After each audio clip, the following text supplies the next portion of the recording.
Jaya TV நேயர்களுக்கு வணக்கம். இன்னைக்கு நம்ம திரைவிமர்சன நிகழ்ச்சியில் இயக்குனர் கொரட்டலா சிவா இயக்கத்தில் நடிகர் ஜூனியர் என்டிஆர் நடிப்பில் வெளில வந்திருக்கிற தேவாரா படத்தை பற்றி பார்க்க போகிறோம். தேவரா கேட்டானா சொன்னான அர்த்தம். தேவாரா இந்த படத்தோட கதையை பற்றி சொல்கிறதுக்கு முன்னாடி ஒரு டயலாக். பயம் வந்துச்சுனாக்கா கடவுளோட கதையை கேட்கணும், பயம்னா என்னன்னா தேவாராவோட கதையை கேட்கணும். இப்போ கேளுங்க. நேற்று ராத்திரி ஒரு கெட்ட கனவு வந்துச்சு ஜோகல. கடல்ல ரத்தம் கலந்து மறுபடியும் செங்கடலான மாதிரி. தமிழ்நாடு ஆந்திரா பார்டரில் ஒரு ரத்னகிரின்னு ஒரு ஊர். அந்த ஊர் பக்கத்தில் செங்கடல்ன்ற ஒரு கிராமம் இருக்குது. அந்த கிராமத்தில் கிட்டத்தட்ட அதை சுற்றி ஒரு 4 கிராமம் இருக்குது. அந்த கிராமத்தில் இருக்கிறவங்களுக்குலாம் ஒரு வரலாறு ஒன்று இருக்குது. என்னன்னாக்கா அந்த கடல் வழியாக யாராவது அதாவது பிரிட்டிஷ்காரத்துக்கு முன்னாடி சொல்கிறேன், அந்த சைடு யாராவது நம்மளை போர் தொடங்க வந்தாக்கா இவங்க எல்லாரும் அவங்கள எதிர்த்து போர் புரிஞ்சு அதில் ஜெயிச்சிருக்காங்க.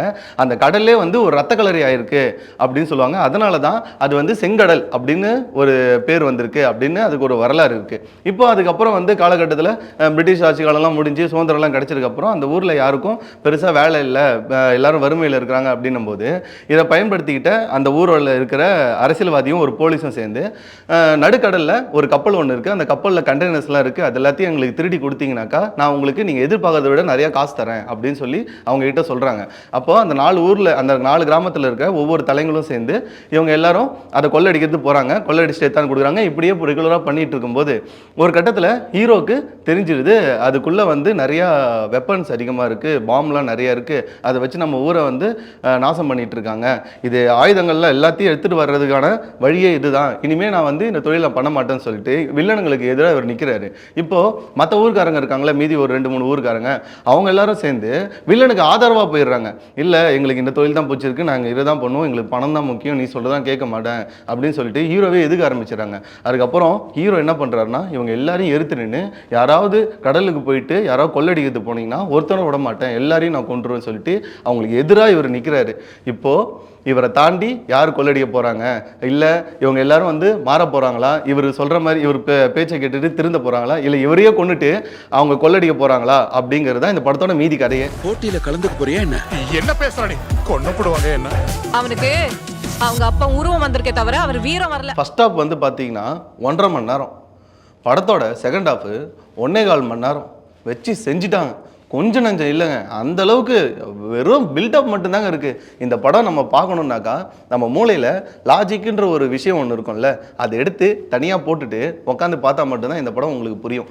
இந்த படத்தோட கதை அடுத்து என்ன நடக்கும் அடுத்து என்ன நடக்கும்னு தெரியாமல் ஒருத்தன் பார்க்குறான்னா அவன்லாம் படம் பார்க்கறதுக்கே தகுதி இல்லாதவன். ஏன்னாக்கா இந்த படம்லாம் அடுத்து என்ன நடக்கும்லாம் இல்லை, கிளைமேக்ஸில் என்ன நடக்கும்ன்ற கொண்டு நம்மளுக்கு முன்னாடியே தெரிஞ்சு போடுது. படம் பார்த்துட்டு இருக்கும்போது ஃபர்ஸ்ட் ஹாஃப்ல எல்லாம் கிளம்பி போயிட்டாங்க. மீதி இருந்தவங்களாம் இந்த மாதிரி ரிவ்யூ பண்ணுறதுக்காக உட்காந்து பாவம் பார்த்து உட்காந்து கடமைக்குன்னு உட்காந்து பார்த்துன்னு இருக்கிறாங்க. அந்தளவுக்கு இருக்குது. ஒரு சீனாவது இந்த படத்தில் பெஸ்ட்டாக ஏதாவது ஓகேவாகவும் பார்த்தாக்கா ஃபுல்லாகவே ஒன்றுமே செட் ஆகலை. கதை கதை மாதிரியே தெரில, ஒரு ஃப்ளோவிலே எடுத்துகிட்டு போகல. கதை எங்கேயோ போகுது, எங்கேயோ போய் எங்கெங்கேயோ திரிச்சு அது ஏதோ சொல்லி அதுக்கப்புறம் பார்த்தீங்கன்னா செகண்ட் ஹாஃபில் ஒரு பையன் ஒருத்தன் வராரு, அவர் பையன் தான் அவங்க அப்பா மாதிரி வேஷம் போடுறாருன்றது நல்லா பார்க்கும்போதே நம்மளுக்கு தெரிஞ்சிருது. அதுக்கப்புறம் அவங்க அப்பா ஒருத்தர் இருக்காரு, உயிரோடு இருக்கிறாரு அப்படின்னு சொல்லிட்டு அவரை பற்றி ஒவ்வொன்றா சொல்லி ஒன்றுமே புரியல. இந்த படம் பார்க்குறவங்களுக்கு கதையும் புரிய மாட்டேங்குது, என்னன்னு தெளிவாகவே அது சொல்ல. இதுக்கான முக்கிய காரணம் என்னன்னா ஸ்ட்ராங்கான ஸ்க்ரீன் பிளே இல்லாதனால இந்த படம் இந்த அளவுக்கு ரொம்ப பிலோ ஆவரேஜ் படமாக ஆனதுக்கு காரணமே அதுதான். நீ இருக்கிற வரைக்கும் இந்த மலை மேல நீ சொல்றதுதான் வாக்கு தேவரா. இந்த படத்தில் சைஃப் அலிகானோட ஆக்டிங்லாம் ரொம்ப எதிர்பார்த்தாங்க சீரியஸ். ஆனால் ட்ரைலர்லாம் வேறு லெவலில் இருந்தார், பார்க்குறதுக்கு ஃபயராக இருந்தார்.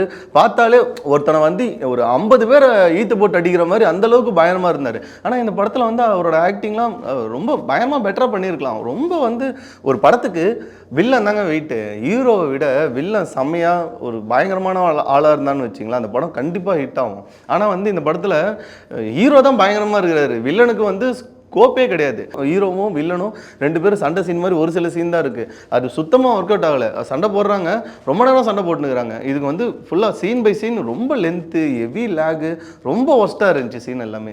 பட் இருந்தாலும் ஒரு சில கேஸ்ட்லாம் ரொம்பவே அவங்களோட ஒர்க்கை கண்டிப்பாக பண்ணிட்டுதாங்க. முக்கியமாக சொல்லணும்னா நம்ம கலையரசன் அவரோட ஆக்டிங் இதில் அவரால் என்ன பண்ண முடியுமோ அவ்வளோ பெட்டராக பண்ணியிருந்தார். ஃபுல் அண்ட் ஃபுல் நெகட்டிவ் ரோல்லே பண்ணியிருந்தார். அவருக்கும் நிறையா சீக்வன்ஸ் எடுத்திருந்தாங்க, நிறையா சீன்ஸ் இருந்துச்சு.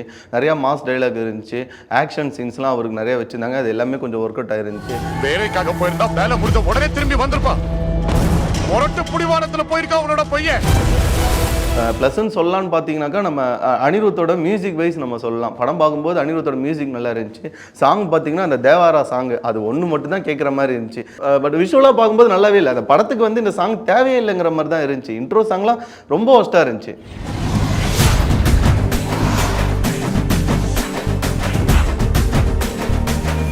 முக்கியமாக நம்ம வந்து இந்த ஹீரோயினை பற்றி சொல்லணும். ஜான்வி கபூர் அவங்க வந்து இந்த படத்துக்கு செகண்ட் ஹாஃபில் தான் வராங்க. அதுவும் கொஞ்சம் சீன் தான் வராங்க. அது வராமலே இருந்திருக்கலாம், அந்தளவுக்கு தான் இருந்துச்சு அவங்களோட சீன்லாம். ஏன்னா நம்மளுக்கு வந்து பொதுவாக ஒரு படம் ஒன்று பார்த்தோன்னு வச்சிங்களேன், நம்ம வந்து ஹீரோயினை பார்த்த உடனே நம்மளுக்கு வந்து ஒரு ஃபீல் ஒன்று வரும். என்னன்னாக்கா இந்த மாதிரி ஒரு பொண்ணை லவ் பண்ணணும், இந்த மாதிரி ஒரு ஒய்ஃப் கிடைச்சா நல்லாயிருக்கும், இந்த மாதிரி ஒரு ஹீரோயின் நம்மளுக்கு கிடைச்சா நம்ம வாழ்க்கையே மாறும் அப்படின்னு நம்மளுக்கு தோணணுன்றதுக்காக தான் எல்லா சினிமாங்களையும் மோஸ்ட்டாக தமிழ் படங்கள்லையும் சரி மற்ற படங்கள்லையும் என்ன பண்ணுவாங்கன்னா ஹீரோயினை ரொம்ப நல்ல பொண்ணாகவும் ரொம்ப அழகாகவும் ஒரு ஃபேமிலி கேர்ளாகவும் அவங்கள வந்து காட்டுவாங்க. எதுக்காகனாக்கா நம்ம இந்த மாதிரி ஃபீல் பண்ணணுன்ட்டு தான். ஆனால் இந்த ஹீரோயின் பார்க்கும்போது நம்மளுக்கு சுத்தமாக அந்த ஃபீல் வரல. அதுக்கான காரணம் அவங்களோட அந்த காஸ்டியூமும் அவங்களோட ஆட்டிடியூடும். அதை தான் நான் சொல்லுவேன். கவர்ச்சின்னு ஒன்று இருக்கலாம் படத்தில், ஆனால் எந்தளவுக்கு கவர்ச்சியாடா ஒரு நியாயம் வேணாமாடா அப்படிங்கிற மாதிரி தான் இருந்துச்சு. அவங்க போட்டுக்கிற ட்ரெஸ்லாம் வந்து அது ரொம்ப அது நல்லாவே இல்லை. நம்ம பார்க்கும்போது நம்மளுக்கு வந்து ஹீரோயினை பார்த்து ஹீரோயின் ஃபீலே வர மாட்டேங்குது, சுத்தமாக வரல, ஒர்க் அவுட்டே ஆகலை இந்த படத்துக்கு. அவங்க தேவையே இல்லாமல் வந்திருக்கலாம். முக்கியமாக நம்ம டைரக்டரை சொல்லணும். பார்த்தீங்கன்னா கொரட்டலா சிவா அவரோட முந்தைய படங்கள் அந்த ஆச்சாரியா அதை கூட விட்டுருங்க பரவாயில்ல. அதுக்கு முன்னாடி வந்த ஒரு படம் மகேஷ் பாபு வச்சு பண்ணியிருப்பாரு, பரத் எனும் நானே.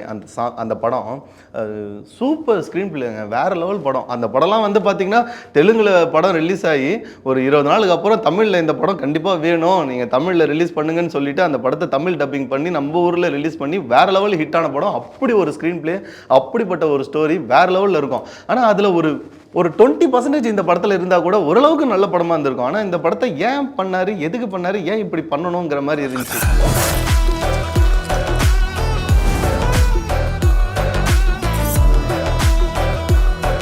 நம்ம ஊரில் பழைய படம் ஒன்று ஓகேங்களா, ரொம்ப வருஷத்துக்கு முன்னாடி ரிலீஸ் ஆன படம், ஒரு பெரிய ஸ்டாரோட படம். அந்த படத்தில் வந்து பார்த்தீங்கன்னாக்கா கடல்லேருந்து எகுற மாதிரி ஒரு சீன், ஒரு இன்ட்ரோ ஒன்று, அதை இப்போ வரைக்கும் வச்சு நம்ம ஆளுங்க ட்ரோல் பண்ணிட்டு இருக்காங்க. ஆனால் இந்த படத்தில் அதையும் தாண்டி அதெல்லாம் பார்த்து கூட நம்மளால வந்து அதை விட பயங்கரமாக ஒன்று பண்ணிட்டாரு படத்தில். இன்ட்ரோலே வந்து சும்மா மின்னல் மாதிரி பறகுறாருங்க. அந்த இன்ட்ரோலாம் இல்லைங்க, மீனவனா கூட இருக்கலாங்க, கடற்கரையிலே வாழ்ந்தவனா கூட இருக்கலாம். ஆனால் வந்து அந்தளவுக்கு பறப்பாங்களா அப்படிங்கிற மாதிரி ரொம்ப ஹெவி லாஜிக் மிஸ்டேக்கு.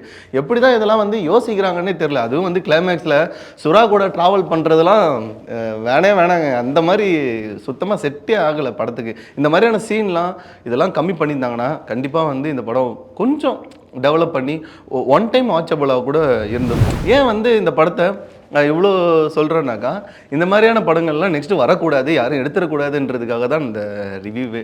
ஏன்னாக்கா இந்த படம் வந்து ஃபஸ்ட் ஆஃப் இல்லை, ஒரு 20 மினிட்ஸ்லேயே வந்து எல்லாரும் இடத்த காலி பண்ணிட்டு போயிட்டாங்க. இப்போ இந்த படத்தோட இருக்கிற நிலைமைக்கு இந்த படம் ஓடுமாங்கிறது ரொம்ப டவுட்டு தான். ஜூனியர் என்டிஆர் அவரோட ஆக்டிங்கு இந்த படத்தில் கொஞ்சம் எஃபர்ட் போடல, அவ்வளோ எஃபர்ட் போட்டு அவ்வளோ ஒர்க் பண்ணியிருக்கிறாரு ஓகேங்களா. அவர் கூட நடித்த கலையரசன், அப்புறம் மற்ற ஹீரோ, அதுக்கப்புறம் வந்து வில்லன் நம்ம அவர் எல்லாருமே வந்து இந்த படத்துக்கு அவ்வளோ எஃபர்ட் போட்டு அவ்வளோ நல்லா ஒர்க் பண்ணியிருக்காங்க. இவங்களோட ஒர்க்கு எல்லாத்தையுமே இந்த டைரக்டர் கொரட்டலா சிவா அவர் வந்து கெடுத்துறாரோ அப்படிங்கிற மாதிரி தான் எனக்கு வந்து இந்த படம் பார்க்கும்போது ஃபீல் ஆகுது.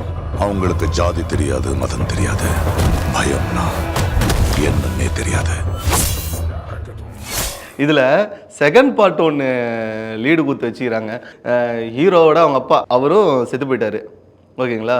நம்ம ஹீரோவோட பையன் அவரும் கிளைமேக்ஸை செத்து போயிட்டாரு. செகண்ட் பார்ட்டில் யாரை வச்சு ஹீரோவாக பண்ண போகிறாங்கன்னு எனக்கு சுத்தமாக தெரில. அதுதான் வந்து இந்த படத்தோட லீடே, வேறு லெவல் லீடாக இருக்குது. இந்த படம் நீங்கள் தேட்டரில் பார்த்தீங்கன்னா ஒரு வேளை பார்க்க போகிறீங்கன்னாக்கா நல்ல ஒரு பெரிய ஸ்க்ரீனாக உட்காந்து ஃப்ரண்ட் ரோவில் உட்காந்து பாருங்கள். செகண்ட் ஹாஃபில் ஒரு சாங் ஒன்று வரும், செம்மையாக இருக்கும். அதனால் நீங்கள் என்ஜாய் பண்ணி பார்ப்பீங்கன்னு நான் ரொம்ப நம்புகிறேன். நீங்கள் படம் பார்த்து முடிச்சுட்டு இந்த படம் எப்படி இருக்குன்னு கமெண்ட் பண்ணுங்கள். ஸோ நெக்ஸ்ட் வீடியோவில் பார்க்கலாம். பாய்.